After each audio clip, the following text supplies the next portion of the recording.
आप भी अगर नया घर खरीदने जा रहे हैं तो आपके मन में भी दोष होगा कहीं खराब वास्तु वाली हमें प्रॉपर्टी ना मिल जाए।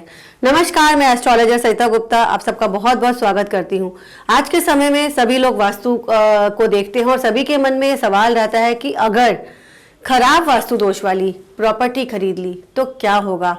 जैसा कि हर एक इंसान में सब चीज़ें परिपूर्ण नहीं होती, वैसा ही हर वास्तु दोष यानी कि हर प्रॉपर्टी में पूरा 100% वास्तु दोष कंप्लीट होना कोई ज़रूरी बात नहीं है।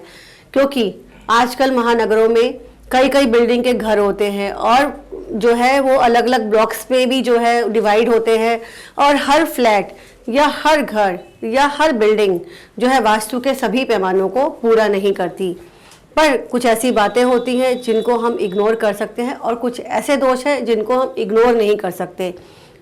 जैसा कि पहले के टाइम में लोग जो घर खरीदते थे वर्गाकार या आयताकार होते थे, खुले खुले आंगन और सिंगल स्टोरी के घर होते थे, बट अब मल्टी स्टोरी आ गई। तो इसमें इग्नोर करने से, क्योंकि डर लगता है कि अगर हमने इग्नोर कर दिया, खरीद लिया, बहुत सस्ती भी मिल रही है तो फैक्ट्री दुकान ले लिया, घर ले लिया, दुष्परिणाम आने वाले समय में भुगतने पड़ गए तो क्या करेंगे।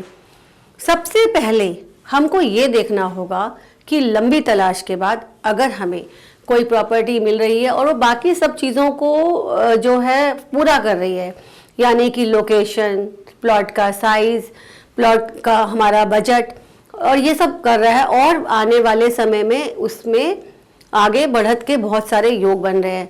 क्योंकि इसके लिए हमें वास्तु देखना बहुत ज़रूरी होता है, क्योंकि बहुत से कस्टमर्स को इस चीज़ से जूझना पड़ता है। हम प्रॉपर्टी को ख़रीद लेते हैं और कुछ लोग ख़रीद लेते हैं और कुछ लोग उसको रिजेक्ट कर देते हैं, क्योंकि अगर वो दिक्कत आती है बाद में पछताना भी पड़ता है। हमारी संस्कृति की बात करें तो वास्तु बहुत इम्पॉर्टेंट है, क्योंकि हम वास्तु के हिसाब से दिशा, डायरेक्शन और नेचर ऑफ बिजनेस के हिसाब से भी घर लेते हैं। तो सभी और प्रॉपर्टी के जो सिद्धांत हैं वो हर प्रॉपर्टी में पूरे नहीं हो सकते।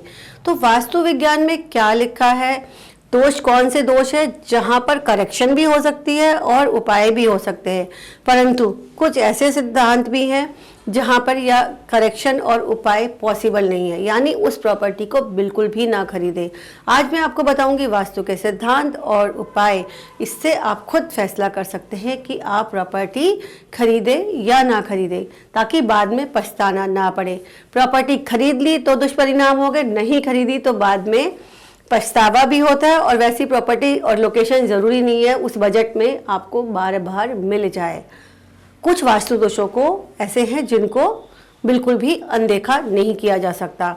वो जो है चाहे थोड़े थोड़े हों, परंतु उस तरह के दोष ना हो, क्योंकि जैसे कुंडली हमारी किसी सबकी परफेक्ट नहीं होती, वैसे ही वास्तु हर घर का 100% करेक्ट या परफेक्ट नहीं होता। इसलिए अगर अच्छा ऑफर मिल रहा है और कुछ ऐसे दोष हैं जिनको ठीक किया जा सकता है या जिनके उपाय किए जा सकते हैं, उसको हम ले सकते हैं। परंतु कुछ ऐसे दोष जो कि बहुत सस्ते में मिल रहे हैं और उनको बहुत गंभीर वास्तु दोष है, तो उनको आपको बिल्कुल भी नहीं खरीदना, चाहे भले ही वो कौड़ियों के भाव यानी कितनी भी सस्ती मिल रही हो और आगे चलकर उसके भाव भी बढ़ रहे हो। कारण नॉर्थ ईस्ट दिशा और साउथ वेस्ट दिशा, दो दिशाएं ऐसी हैं, इसमें अगर दोष है तो आगे चलकर घर के मुखिया मालिक को बहुत दुष्परिणाम भुगतने पड़ सकते हैं। जैसे कि साउथ वेस्ट हिस्से का बढ़ा होना, साउथ वेस्ट हिस्से का नीचा होना, वहाँ पे बहुत सारे गड्ढे होना और उस पर करेक्शन का कोई उपाय भी ना होना, ये अगर चीज़ आती है तो दिक्कतें आ सकती है। जैसा कि नॉर्थ ईस्ट का दोष, नॉर्थ ईस्ट में टॉयलेट बना हो, नॉर्थ ईस्ट में सीढ़ियाँ बनी हो, नॉर्थ ईस्ट में किचन हो, या नॉर्थ ईस्ट में बिजली का इन्वर्टर लगा हो, ट्रांसमीटर लगा हो, फायर का बहुत ज़्यादा स्थान हो, क्योंकि नॉर्थ ईस्ट है पानी की दिशा और वहाँ पे अगर अग्नि से संबंधित कोई जनरेटर भी लगा है तो भी वो प्रॉब्लम दे सकता है, इसलिए ध्यान रखें।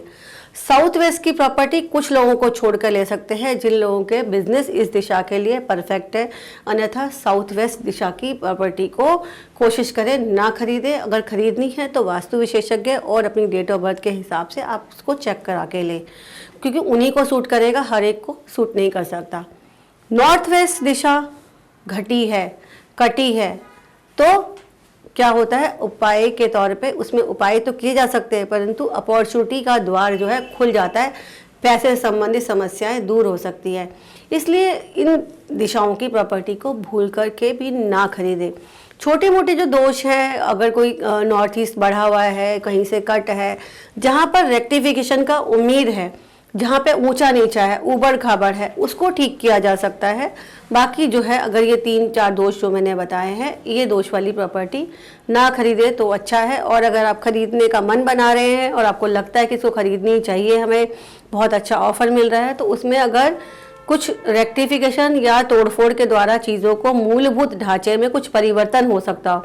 मूलभूत ढांचा क्यों मैंने बोला, ओरिजिनल स्ट्रक्चर, यानी नॉर्थ ईस्ट में टॉयलेट है तो आपको उसको बंद ही करना पड़ेगा, उसका और कोई उपाय नहीं है। नॉर्थ ईस्ट में सीढ़ियाँ हैं तो आपको वहाँ से सीढ़ियाँ दूसरी जगह से निकालनी ही पड़ेगी। ये आप जो है, ये अगर करते हैं तो आप उस फिर प्रॉपर्टी को आप ले सकते हैं। परामर्श के लिए या जो है, आप इस वीडियो, आपको कोई वीडियो लाइक करना है या आपको वीडियो अच्छा लगता है तो आप कांटेक्ट भी कर सकते हैं, कॉल भी कर सकते हैं। साथ ही आपके सुझाव भी जो हैं हमारे लिए बहुत इम्पॉर्टेंट रहते हैं और आपके सवाल भी हमारे लिए इम्पॉर्टेंट रहते हैं। आगे के वीडियो देखने के लिए आप वीडियो को लाइक एंड सब्सक्राइब ना करना भूलें और अपनी प्लेलिस्ट में अपने इन वीडियो को जो है आप बार बार सुनने के लिए इनको सब्सक्राइब करके प्लेलिस्ट में भी ऐड कर सकते हैं। धन्यवाद।